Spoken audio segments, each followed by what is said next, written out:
Hello viewers, সবাই কেমন আছেন? আপনারা আশা করি ভালোই আছেন। আজকে আপনার জন্য নিয়ে আসলাম নতুন আরও একটি ভিডিও।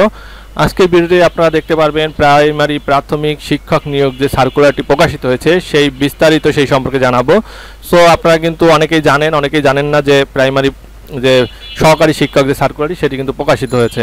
সো তাহলে কিভাবে কি করবেন, কোথায় আবেদন করবেন, কত টাকা লাগবে বিস্তারিত আজকে দেখাবো। আমাদের সাথেই থাকবেন, ভিডিওটি না টেনে সম্পূর্ণ দেখবেন, তাহলে কিন্তু আপনারা নিজে ঘরে বসে মোবাইল দিয়ে অথবা কম্পিউটার থেকে আবেদন করতে পারবেন। তাহলে আপনারা দেখেন গণপ্রজাতন্ত্রী বাংলাদেশ সরকার প্রাথমিক শিক্ষা অধিদপ্তরের যে সেকশন 2 মিরপুর ঢাকা 1216 থেকে দিয়েছে dpe.gov.bd এই ওয়েবসাইট থেকে প্রকাশিত হয়েছে। দেখেন সহকারী শিক্ষক বেতন স্কেল 11,000 টাকা, গ্রেড 13। দেখছেন 13তম গ্রেড, আগে কিন্তু 13 গ্রেড ছিল না, এবার 13 গ্রেড করে দিয়েছে। পদসংখ্যা দেখেন অনেক, 10,219, বিগত বছরের থেকে 10 গুণ বেশি মনে করেন, ঠিক আছে? 10 গুণ না হলে 5 গুণ বেশি। দেখেন 30 নভেম্বর 2025 তারিখে প্রার্থীর ন্যূনতম বয়স হবে যথাক্রমে 21 থেকে 32 বছর হতে হবে, তাহলে কিন্তু আবেদন করতে পারবে। আর অবশ্যই অনেকে প্রশ্ন করে থাকেন যে ডিগ্রি থাকলে আমি আবেদন করতে পারবো কিনা, তাদের জন্য দেখেন কোনো শিক্ষিত বিশ্ববিদ্যালয় হতে অনন্য দ্বিতীয় শ্রেণী বা সমমানের সিজিপিএ 4 স্কেলে ন্যূনতম 2.25 ও 5 স্কেলে ন্যূনতম 2.8, স্নাতক বা স্নাতক সম্মান। স্নাতক মানে অনার্স, আর স্নাতক সম্মান মানে কিন্তু ডিগ্রি। তাহলে বুঝতে পেরেছেন, ডিগ্রি থাকলেও কিন্তু আবেদন করতে পারবেন, বা সমমানের ডিগ্রি থাকতে হবে। শিক্ষা জীবনে কোনো স্থায়ী তৃতীয় বিভাগ অথবা সমমানের সিজিপিএ অথবা তৃতীয় শ্রেণী অথবা সমমানের সিজিপিএ গ্রহণযোগ্য হবে না। যদি তৃতীয় বিষয় থাকে তাহলে কিন্তু আপনারা আবেদন করতে পারবেন না, এটা মাথায় রাখবেন, ঠিক আছে? তাহলে কি ডিগ্রি থাকলেও কিন্তু আবেদন করতে পারবেন। তারপর দেখেন আগ্রহী প্রার্থীগণকে অনলাইনে আবেদন করতে হবে। আবেদন গ্রহণ শুরু হবে 8 নভেম্বর 2025 10টা 30 মিনিট থেকে সকাল। সো আবেদন কিন্তু শুরু হয়ে গিয়েছে এবং শেষ হবে 21 নভেম্বর 2025 রাত 11টা 59 মিনিটে। সো আপনার আবেদন করতে হবে কিন্তু dep.teletalk.com.bd এই ওয়েবসাইটে প্রবেশ করে। তাহলে আমরা এখন এই ওয়েবসাইটে প্রবেশ করে কিন্তু আবেদন করব। আপনারা চলেন আমাদের সাথে থাকবেন এবং না টেনে ভিডিওটি সম্পূর্ণ দেখার চেষ্টা করবেন। বিরাট সর্বপ্রথম আমরা আবেদন করার জন্য চলে আসব dep.teletalk.com.bd এই ওয়েবসাইটে আসব। dep.teletalk.com.bd এই ওয়েবসাইটে আসবো। আসার পরে আপনারা এমন একটি ইন্টারফেস দেখতে পাবেন।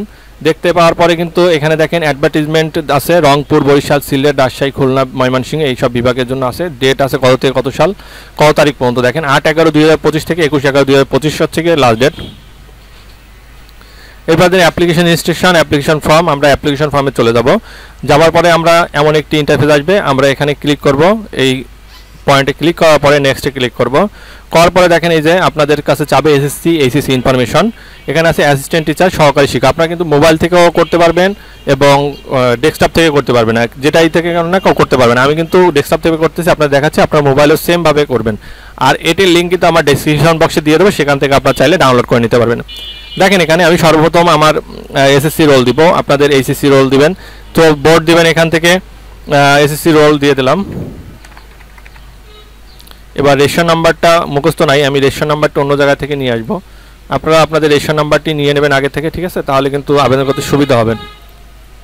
দেখেন আমি আপনাদেরকে দেখাচ্ছি। আর ভিডিওটি না টানলে কিন্তু আপনারা কিছুই বুঝতে পারবেন না, এই জন্য ভিডিওটি না টেনে দেখার চেষ্টা করবেন। এই যে রেশন নাম্বার দেখেন, এই যে সার্টিফিকেট এই উপরে দেওয়া আছে 438844 438844। পাসিং ইয়ার আমি দিয়ে দেবো এখান থেকে, আপনারা দিয়ে দেবেন। এরপরে এইচএসসির বোর্ড দিয়ে দেবেন, রোল নাম্বার দিয়ে দেবেন, এরপর রেশন নাম্বার দিয়ে দেবেন। এইচএসসি রেশন নাম্বারও সেম একইভাবে এই যে সার্টিফিকেট উপরে আছে 301538 এভাবে আপনারা দিয়ে দেবেন আপনাদেরটা।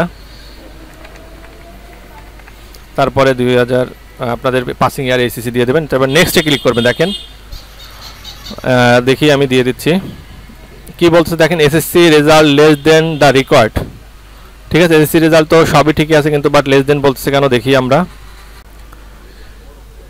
এটা বলার কিন্তু একটি কারণ, সেটি হচ্ছে গিয়ে সার্ভার প্রবলেম। আসলে সার্ভার এখন প্রবলেম চলতেছে, আপনারা যতই চেষ্টা করেন না কেন কেউ আবেদন করতে পারবেন না। সো সার্ভার প্রবলেম ঠিক হয়ে গেলে কিন্তু সবাই আবেদন করতে পারবেন। সো আপনারা বিভ্রান্ত হবেন না। সো যত সময় সার্ভার ঠিক হয়ে যাবে আপনারা তখন আবেদন করতে পারবেন। ধন্যবাদ সবাইকে ভিডিওটি দেখার জন্য।